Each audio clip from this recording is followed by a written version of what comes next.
بود پادشاه وزیرش سه سوال کرد. وزیر سه سوال کرد. گفت وزیر سه سوال، اگر این سه سوال بدانی جواب بگوی تو وزیر باقی میمانی، وزارت در اختیار توست. اگر که ندانی میتونی وظیفه را کرسی را خالی بکنی. وزیر گفت چی سوال است؟ پادشاه گفت سوال یکمین، خدا چی کار میکنه؟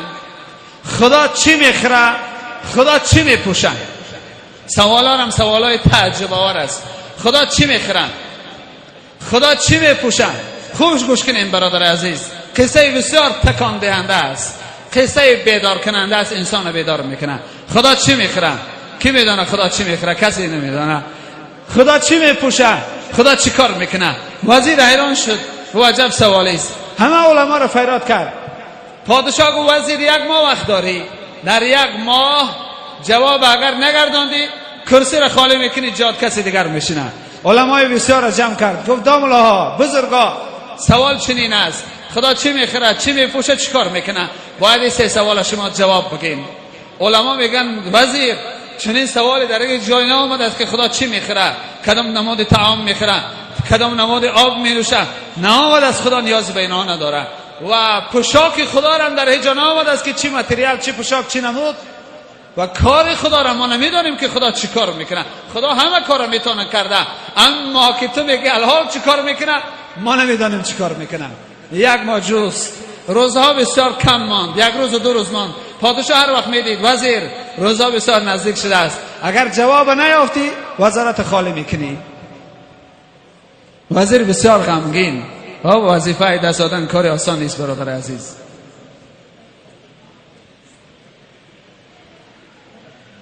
یک روز وزیر داخل قصر میشید.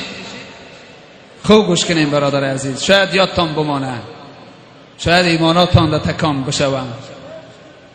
وزیر داخل قصر میشید.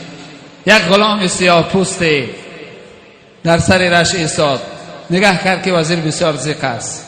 گفت جناب وزیر چرا ضیق هستین شما؟ گفت آلی بعضا ما کس به نظر نمیگیریم، یه نفری را به نظر نمیگیریم که پیش خدا همون بلند است برادر عزیز. یک نفر ما و شما قدر نمیکنیم، پس میشماریم، شاید روز قیامت پیش ما برای بیش. گفت تو غلام به کار ما چی؟ ترا و به کار ما کارگیری چی؟ تو مسائل ما را نفهمی، چی کار داری به ما؟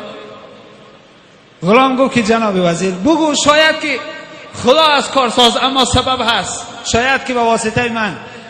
گفت به واسطه تو هرگز حل نمیشه، به تشویش باش. نظرش نگرفت.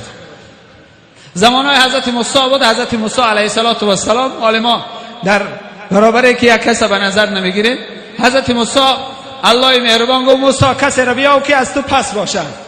حالا تواضع پیغمبرا را ببینیم. چنین تواضع نباشه برادر عزیز ما و شما بالا نمیریم پیش خدا، مقام هم بالا نمیشوند. حضرت موسی کاف این را میدید اون را میدید، هر کسی را نظر میکرد، کسی را چیزی را از خودش پس نمیافت. یک جرف یک سگ دید، یک سگ. گفت همین سگ شاید از من پس باشد. سگ صدا برآورد موسی چرا ما را از خودت پس میکنی؟ ترام خدا خلق کرده است، مرام خدا خلق کردگی است، چرا مرا نظری پس میگیری؟ حضرت موسی گریان شد. خدایا گفت من از خودم پس کسی را نمیآورم. چنین تواضع بود برادر عزیز. جایی میشه ما کسی را به نظر نمیگیریم که ولی خدا همون است، اهل دعا همون است، اهل نفس همون است. غلام وزیر نظر نگرفت، سختش گرفت. غلام کو بگو. گفت که پادشاه سوال داده است. گفت چی سوال؟ گفت سه سوال است. خدا چی میخره؟ خدا چی میپوشه؟ خدا چی کار میکنه؟ گفت نمیدونی خدا چی میپوشه؟ گفت نمیدونم. گفت من میدونم. غلام گفت چی میپوشه خدا؟ گفت خدا ستار العیوب است، از عیب بنده میپوشه، عیب ما و توی گناهگار میپوشه. گفت در خاکای فات بکشم غلام، تو غلام نیستی، تو پادشاهی.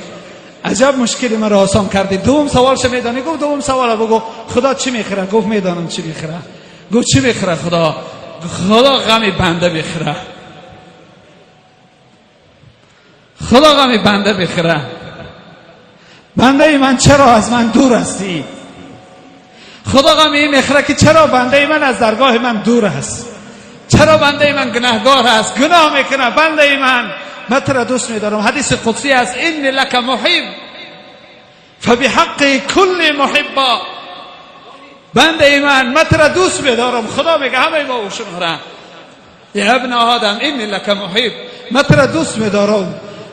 تو را قسم می تو مرا دوست بدار. خدا میگه مرا دوست بدار، من تو را دوست میدارم. چرا تو مرا دوست میداری؟ تو را مرا دوست بدار.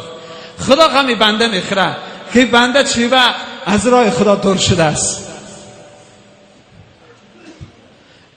غلام میگه که سوال دوم چنین است. وزیر خرسند میشه، میگه سوال سوم، میگه سوال سوم پیش پادشاه میگیم. خوب میگه دست وزیر میگیره میبره پیش پادشاه. پادشاه چیکار کرده؟ میگه دو تا یافتم، یا تا جواب میگیم. پادشاه میگه وزیر بیس.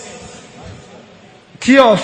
غلام جواب گفت اتاق برین پوشاکار ایواز کنین، بعد بیاین سوم جواب بگین. میرم پوشاکای وزیر غلام میپوشه، غلام و وزیر میاین نزدیک. پادشاه میگه بیس وزیر. غلام بالای تخت وزیر میبراید. میگه جناب وزیر، میگه میدونی خدا چیکار میکنه؟ میگه نمیدونم. میگه خدا را کارش نمیبینی؟ در یک لحظه وزیر غلام میکنه، غلام و وزیر. این کار خدا است. این شب برادر عزیز، خدا ما و شما را چنین امکانیت داده است. صدا میزنه: ابن آدم انی لک محب. فرزند آدم، تو را دوست میدارم. و به حق کل محبا، تو را مرا دوست بدار. این شب دست بالا که بگو: خدایا من تو را دوست میدارم. من آمدم با تو صلح بکنم.